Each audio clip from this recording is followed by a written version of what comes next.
السلام عليكم ورحمة الله وبركاته. ازيكم احلى متابعين في الدنيا، يا رب تكونوا بخير. معاكم منى عبد العزيز، ودي قناتي، ولو اول مرة تشوفوها ما تنسوش تشتركوا في القناة وتفعلوا زر الجرس عشان يوصل لكم كل جديد. اوعي بقى بالدقيق تقليه، انسي طريقتك القديمة ليه. في التلحيسة غطسيه السمك الذهبي المقرمش والزيت هتحافظ عليه. تعالوا بينا نعمل احلى طريقة للسمك المقلي بدون ما يشرب زيت وبدون ما يكون التتبيلة ما بتدخلش جواه. هنعمله بطريقة احترافية، ورز الصيادية هنعمله بطريقة غير أي طريقة. انسي أي طريقة عملتي بيها السمك والرز قبل كده. لو نفسك بقى تعملي زي المطاعم لونه ذهبي ومقرمش، ولا التتبيلة ما شاء الله عليها. يلا حبايب قلبي، نسمي ونصلي على الرسول وندخل على وصفتنا النهاردة. معايا مثلا حوالي 2 كيلو من السمك، أو أي كمية تفضليها. بس السمك زي ما انتوا شايفين بيكون حجم وسط كده، يعني ولا كبير قوي ولا صغير قوي، زي ما انتوا شايفينه. نضفته بالشكل اللي انتوا شايفينه ده، نضفت البطن كويس جدا زي ما انتوا شايفين بالشكل ده.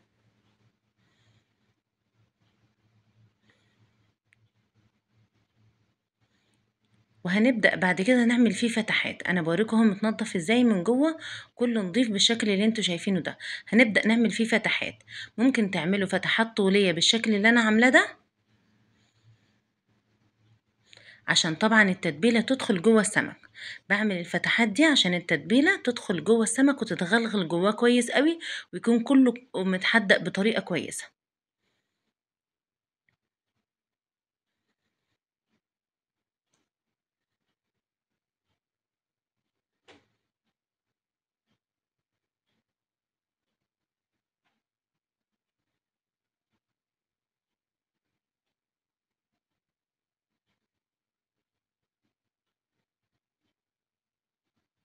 ممكن نعمل فتحات بطريقة تانية. هعمل 3 فتحات ورا بعض بالشكل اللي انتوا شايفينه ده. ممكن تعملوا من الجهتين وممكن من جهة واحدة لو انتوا حابين. بصوا، ما بدخلش الفتحة لجوه قوي، يعني ما بدخلش بالفتحة لحد العظم. يدوب فتحات خفيفة كده من على الوش. مهم ان انا بوصل اللحم بس التتبيلة تدخل جواه، عشان كله يتحدق او يتحيق بطريقة كويسة. خلاص، تعالوا نعمل مع بعض التتبيلة. معايا هنا معلقة من الكزبرة، معلقة من الكمون، معلقة من البابريكا، معلقة من الفلفل الأسمر، هنا معلقة ملح أو معلقتين على حسب الكمية، ومعايا معلقة من الكركم، أو برضو تقدروا تعملوها من الكاري. كركم وكاري تقدروا تحطوا الاتنين مع بعض على فكرة. الكاري برضو ده يعني ده سر المطاعم. أنا بقلب كل ده مع بعض كده بالشكل ده. احنا كنا عملنا مع بعض كلفة السمك في فيديو السمك اللي انا عملته اللي فات. خلاص، لو حابين تشوفوا كلفة السمك ابقوا شوفوها. انا هنا شلت شوية من التتبيلة اللي انا عملتها دي، من شوية البهارات قصدي. وبعد كده هنجيب معايا فلفل اخضر وفلفل احمر. فلفل ده حراق مع فلفل بارد، برضو على حسب الرغبة. خلاص كده. وبعد كده شوية من الكزبرة زي ما انتوا شايفين كده، الكزبرة الخضراء، احنا حاطين كزبرة ناشفة. وكمان بحط هنا مستردة. المستردة يا جماعة هي تتبيلة أفخم مطاعم السمك. وبرضو هنا هكتر التتبيلة عشان هستخدمها طول الفيديو، وهستخدمها في السمك وفي الرز وفي السلطة. نزلت بالبهارات اللي معايا، ونزلت بعصير ليمونتين كده بالشكل ده. وهنا هرست الشطة اللي احنا عاملينها مع بعض برضو في فيديو، هنا هاخد منها معلقة. بص، هرست الشطة قاعدة كده دخلت لها في السنة في الفريزر. بسم الله ما شاء الله. وهنا كمان بوريكم التوم، للناس اللي بتخاف ان التوم لونه يغير. بصوا لون التوم زي ما هو بالشكل اللي انتوا شايفينه ده، وحطاه في الكياس المقفولة دي، ما بيعملش ريحة في الفريزر خالص، ما تخافوش من النقطة دي. بصوا لون التوم ولا بيصفر ولا بيخضر ولا اي حاجة من اللي انتوا عارفينها دي. خلاص، حطيت كمية التوم اللي انا عايزاها دي كده. وبضرب بقى التتبيلة دي، بنعمها جدا جدا. ما بخليش التتبيلة وانا بضربها تكون خشنة شوية، ماشي، عشان ما تقعش معايا في الزيت. انا بخليها ناعمة جدا جدا، عشان انا عايزة اخد منها طعم وتحدق السمك او تحيقه بدون ما يبقى معايا اي حاجة تقع في الزيت ولا الكلام ده، ما تكونش باينة معايا كمان. انا بوريكم اهو، بصوا قوامها بيكون بالشكل ده. بجيب السمك زي ما انتوا شايفين وبحدقه من بره ومن جوه. من بره بقى ماشي ايدي على السمكية كلها بالشكل ده، وبدخل اهم حاجة جوه الفتحات. وطبعا من جواها بالشكل اللي انتوا شايفينه ده. مبحاولش اكتر قوي ولا افور قوي في التتبيله. هي كلها واخده الطعم واخده الملح بتاعها كويس، فهتتبل معايا على طول، هتظبط جدا.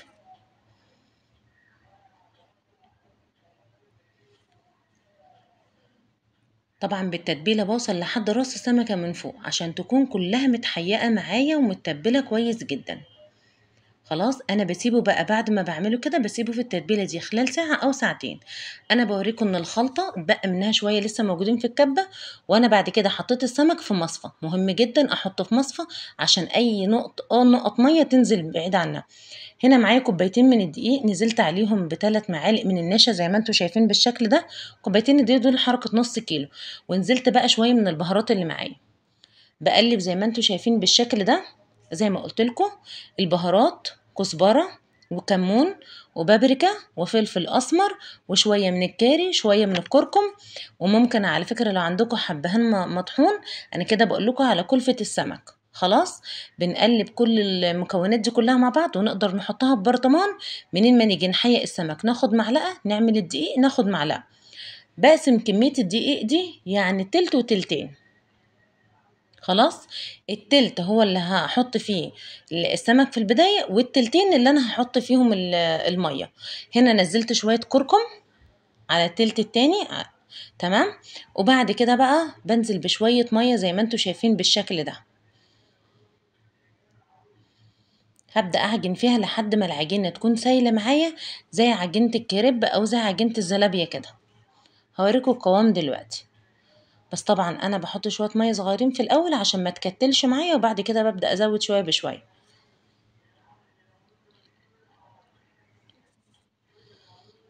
بصوا كده زي ما انتوا شايفين، هوريكم قوامها. وبعد كده بقى هنحط عليها عصير ليمونة او ليمونتين، وده برضو السر التاني من اسرار مطاعم السمك.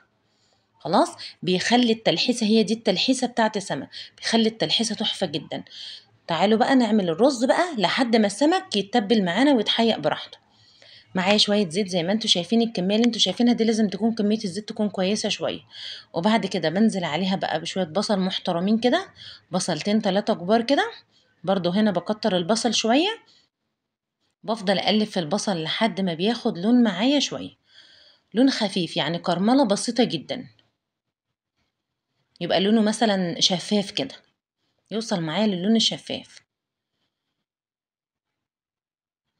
في المرحله دي بنزل معايا بمعلقه سكر. وشوفوا لي بقى السكر مع مكون تاني هنحطه دلوقتي، القرفة. دول بقى هيخلوا رز السمك في حتة تانية خالص، اللي هو رز الصيادية. خلاص مش ده اللون اللي احنا عايزينه خالص، احنا لسه هنغمق، والناس ما تخافش من اللون الغامق، ما تقلقوش منه خالص. كده انا وصلت للون المثالي اللي انا عايزاه.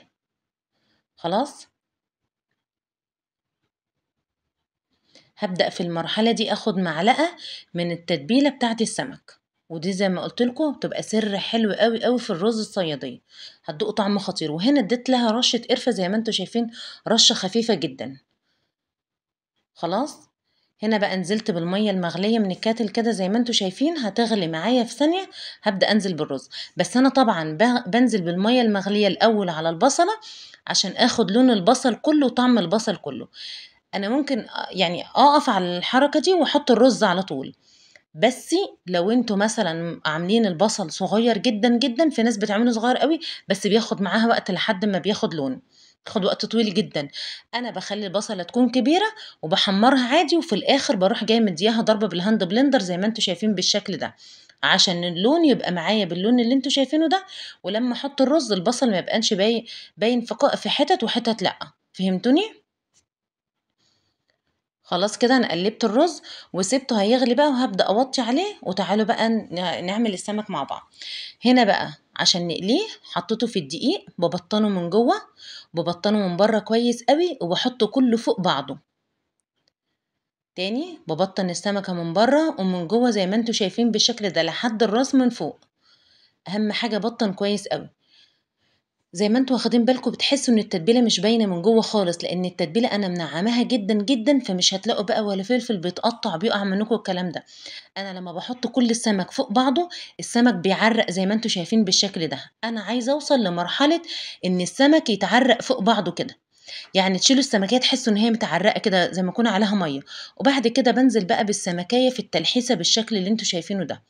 وانا بمسكها اكون حريصه جدا وانا بمسكها من الديل كده عشان ايدي ما تطبعش عليها وتبان في القليه.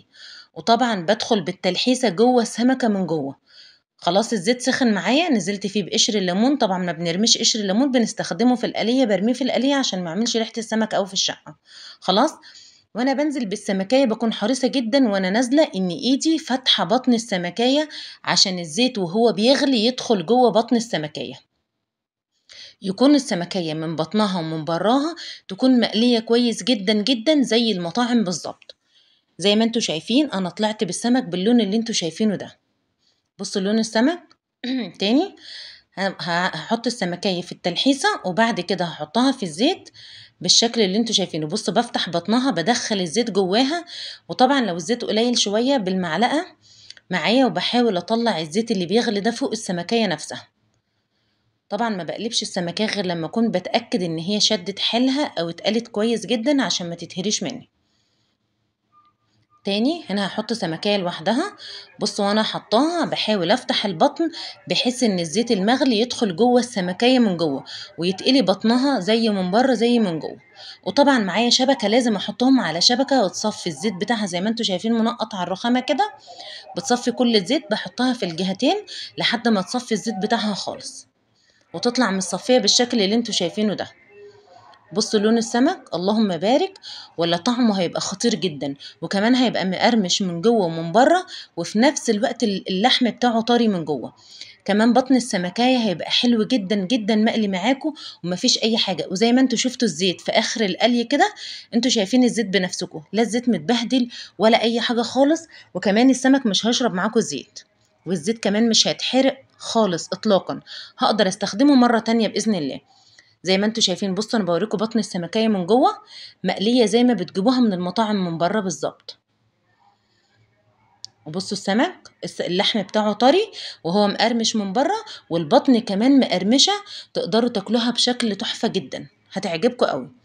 يلا حبايب قلبي جربوا بقى وصفتي للسمك المقلي والرز الصيدية، واشوفكم في فيديو جديد، والسلام عليكم ورحمة